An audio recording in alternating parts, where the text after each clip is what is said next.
Mobile ଦଉଛ କି ହଉ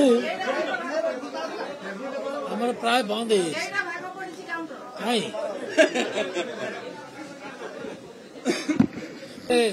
ଏବେ ଯୋଉ ପ୍ରମିଳା ବାପା କହୁଥିଲେ ସେ କହୁଛନ୍ତି ବାଇଟ୍ ଦଉଛନ୍ତି କିନ୍ତୁ ଭିତରେ ଯୋଉ କୋହ ଅଛି ତାଙ୍କର ସେଇଟା ସେ ପ୍ରକାଶ କରିପାରୁନାହାନ୍ତି। ତାଙ୍କର ନେତା ଦିଲ୍ଲୀରେ ଇଏ ଏଇଟା ସବୁ ଏପଟ ସେପଟ ହଉଛନ୍ତି। ୟାଙ୍କ ଦୁଃଖ ବୁଝିବା ପାଇଁ କିଏ ନାହିଁ। କିଏ ହଜିଲେ କି ଗଲେ କି ରହିଲେ ସେ କଥା ବୁଝିବା ପାଇଁ କିଏ ନାହିଁ। କଣ ନା 7 ଦିନ ଧରି ହାଉସ୍ ବନ୍ଦ କରିବ ଏହା ତ ନିଷ୍ପତ୍ତି କରିଛନ୍ତି। କଣ ପାଇଁ ଏ ଯୋଉ ଓଡ଼ିଶାର 4,50,00,000 ଲୋକ ଅଛନ୍ତି ସେମାନେ କଣ ଏ ପ୍ରହସନ ଦେଖିବା ପାଇଁ ଆମମାନଙ୍କୁ ପଠେଇଛନ୍ତି। ଯାହା ତ ପ୍ରହସନ 24 ବର୍ଷ କଲେ ଆଉ କଣ ଅଛି। ଲୋକେ ଚାହୁଁଛନ୍ତି ହାଉସଟା ଚାଲୁ। ଗୃହ ଚାଲିଲେ ବିଧାୟକ ମାନେ ଆମେ ସବୁ ଆସିଛୁ ଲୋକଙ୍କର ସ୍ୱଭାବ ଅସୁବିଧା ଗୃହ ଉପରେ ଉପସ୍ଥାପନ କରିବୁ। ସେମାନେ ତ କହୁନାହାନ୍ତି ନା ଆମେ ତ ଚଲେଇବା ପାଇଁ ରାଜି। ଯାହା କହିବେ ବିରୋଧୀ ଦଳ ସରକାର ରାଜି ମୋହନ ମାଝୀ ରାଜି କିନ୍ତୁ ମୋହନ ମାଝୀଙ୍କର କଥା କିଏ ଶୁଣିବା ପାଇଁ ପ୍ରସ୍ତୁତ ନୁହେଁ। ସେମାନେ ଚାହୁଁଛନ୍ତି ଯେ ହାଉସ୍ ଚାଲିଲେ ମୋହନ ମାଝୀ ଯୋଉ ଯେତେ ଦିନ ଏବେ ପ୍ରିୟ ପାତ୍ର ହେଇଛନ୍ତି ଓଡ଼ିଶା ଲୋକମାନେ ଯେତିକି ଭଲ ପାଉଛନ୍ତି ତାଠାରୁ ଆହୁରି ଅଧିକ ଭଲ ପାଇବେ। ଯେହେତୁ ସେମାନେ ସାର କଥା ଉଠାଉଥିଲେ ସାର ବର୍ତ୍ତମାନ ପ୍ରତି ଗାଁରେ ପହଞ୍ଚି ଯାଇଛି ପ୍ରତି ଜାଗାରେ ପହଞ୍ଚି ଯାଇଛି। ତାଙ୍କ ପାଖରେ ଆଉ କହିବା ପାଇଁ କିଛି ନାହିଁ। ଆଜ୍ଞା ଏବେ କଂଗ୍ରେସ ଦଳ ଦେଇଛି ଅନାସ୍ଥା ପ୍ରସ୍ତାବ। ବିଜେଡି ଆପଣ ଜାଣିଥାନ୍ତୁ ଆଜି କହିକି ରଖୁଛି କେବେ ହେଲେ କଂଗ୍ରେସକୁ ସମର୍ଥନ ଦେବ ନାହିଁ। କାରଣ 95 ମସିହା 90ରୁ 95 ମସିହା ଜନତା ଦଳର ସରକାର ଥିଲା ବିଜୁ ପଟ୍ଟନାୟକର ସରକାର ଥିଲା। ସେହି ସମୟରେ ଯେତେବେଳେ ବିଜୁ ପଟ୍ଟନାୟକ ସରକାରରୁ ଗଲେ କଂଗ୍ରେସ ସରକାର ଆସିଲା ବିଜୁ ପଟ୍ଟନାୟକ ନାଁରେ ପରେ ମାନେ ଭିଜିଲାନ୍ସ କେସ୍ କରିଥିଲେ। ତାଙ୍କୁ ପୁରା ବାନ୍ଧିବା ପାଇଁ ସବୁ ପ୍ରକାର ଯୋଜନା କରିଥିଲେ ଏ କଂଗ୍ରେସ ଦଳ ବାଲା। ବିଜେଡି କଣ ସେଇଟା ଭୁଲିଗଲାଣି। ବିଜୁ ଜନତା ଦଳ ସେଇଟା ଭୁଲିନି ଯେ ଆମର ଯିଏ ପ୍ରବାଦ ପୁରୁଷ ବିଜୁ ପଟ୍ଟନାୟକକୁ ଏମାନେ ଗିରଫ କରିବା ପାଇଁ ସବୁ ପ୍ରକାର ଯୋଜନା କରିଥିଲେ।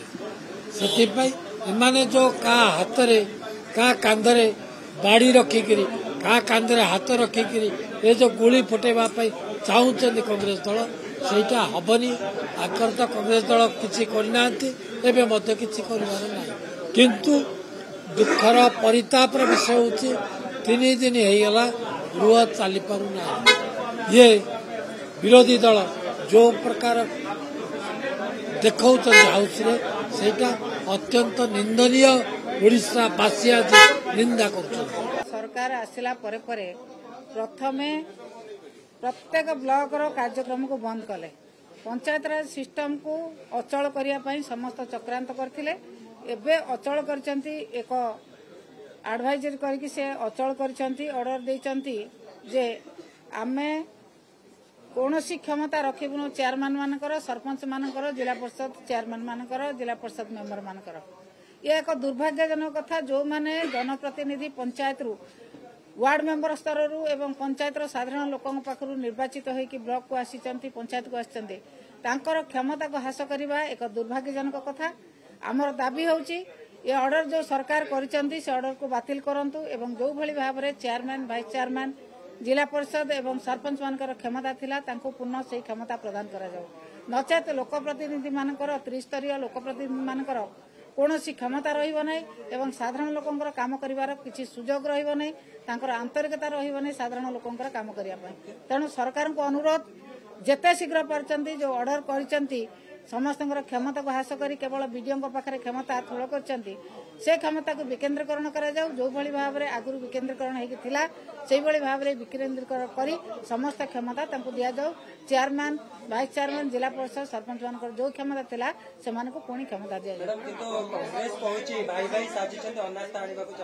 भाई भाई होती बीजेपी कांग्रेस होती भाई भाई अनास्था आने से 14 जन अनास्था से आने साहस कले केमती से विभिन्न चक्रांत किभली भाव में बीजेडी को बदनाम करेंगे ये हूँ चक्रांत 14 जन अनास्था आनिले क्या सहित आलोचना करते आम सहित आलोचना कले आगु आलोचना नक मन को मन अनास्था नहीं आसवे गोटे राजनीतिक स्लोगान देवे से राजनीतिक स्लोगान में कहीं सामिल हे ना 14 जन कहीं अनास्था आणुचंती क्या सहित आलोचना कर कौन राजनीतिक दल एभली भाव में दुस्साहस करे ना से केवल निजर प्रचार प्रसार निजर भूमिका को निभेवा से चेष्टा कर भूमिका लिभे पारिबे नाही से तो भोट दे भोटर तो तले ना भोटर को तो सब दे बीजेपी की जेतिकी भोटर थिले भोटर को से दे सारी चेष्टा कर बर्तमान भोटर को फेरे आने भोटर बीजेपी कांग्रेस को फेरू ना बीजेपी तो भोट नाला बीजेडी थिला कांग्रेस कांग्रेस भोट सब कुआड़े गला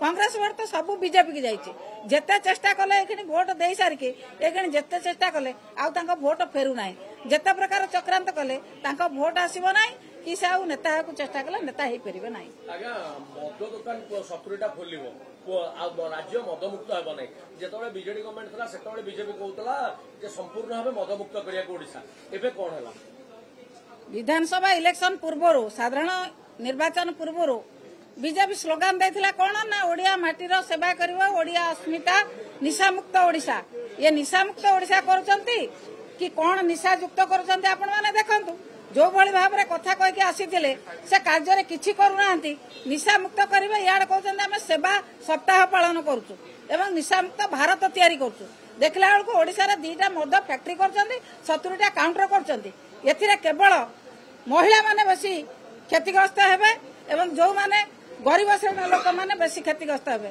तेणु से हाउताश करने साधारण लोक गरीब लोकंर परिवार को हाउताश करने महिला मान को आहरी निर्यातना देवाई ये मद दुकान खोला होची सरकार किभली भाव में शोषण करेंगे साधारण लोक मद काउंटर खोलिकी किभली रोजगार करेंगे से कथार अच्छा साधारण लोक कथार नहांती जो ओडिया अस्मिता ओडिशा निशामुक्त ए साधारण लोक मैंने जानीगले ये बीजेपी सरकार बीजेपी दल केवल मिछ कहीकि सरकार को आसी ये सतरे कौन काम करना कि भविष्य में कर।